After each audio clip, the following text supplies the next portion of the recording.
Okay, what's known doesn't need to be said. So what do I mean? What does that mean? Okay, let me go in on that a little bit, okay? I'm going to direct this more to the men, okay? Not just Muslim men. I think it's relevant to men generally. I think all men suffer from this, but maybe I will just sort of aim it more towards Muslim men.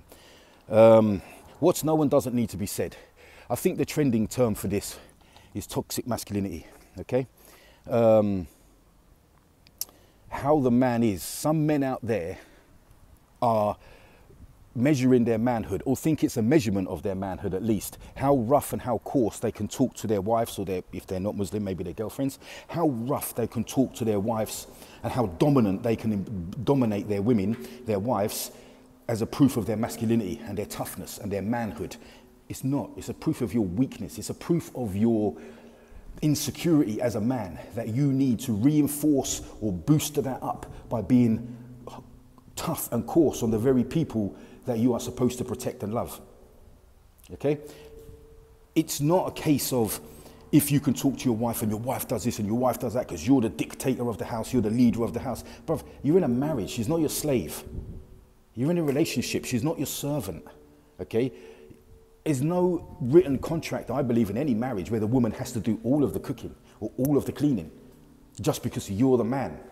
Of course, if you're working all day and she doesn't have a job or she doesn't have kids and things like this, because having the kids is a job, believe me, that she has to cook for you. Why don't you cook for her sometimes? Why don't you clean the house with her sometimes?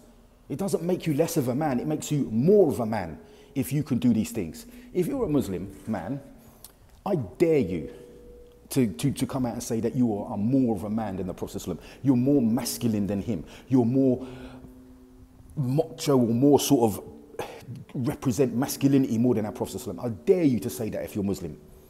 Yet which one of us can claim that we are as soft to our women and our children as he was, as perfect as a behaviour as he was? There's too many men out there now. And I'll give you an example. Like, I'm not so book smart, but I'm more life smart. And there was many years ago, up in where I live in Luton, there were some brothers come from out of town to visit us. So there was, I don't know, maybe 7, 8, 9 of us in the house. A couple of these brothers come from another town, to come and see us. It happened in that meeting that one of the brothers' wives called him. I don't know why, but she called him, okay? He answered the phone like he was speaking to an enemy. What? I looked at him as he was talking, and as soon as he got off the phone, because that was in front of everyone could hear it, okay? I said, what was that? What was that all about? Oh, it's my wife, innit? You know what I mean? She goes, mate, I coated him. Well, coated him. I'm the wrong brother to be talking to women about like that, okay?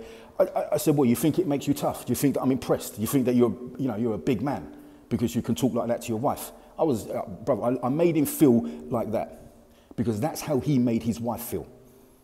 It doesn't impress me. If you're a brother and try doing that around real men, real Muslim men, real solid men, not even Muslim men, just generally. Just try doing that amongst men. See how far it gets you. You're like little kittens around us. You're like little chihuahua dogs around us. You're only like that with your wives or your women folk. Because real men are not like that. I know real men, proper men that can, very, very masculine men. And they're not like that with their wives. I was never like that. Anyway, people, I don't want this to turn into a rant. It's just about, it frustrates me when men do that. And especially when you've got Muslim men out there, especially on social media, projecting this bullshit. Frustrating. Anyway, people, knowledge beats ignorance, love beats hate. Base.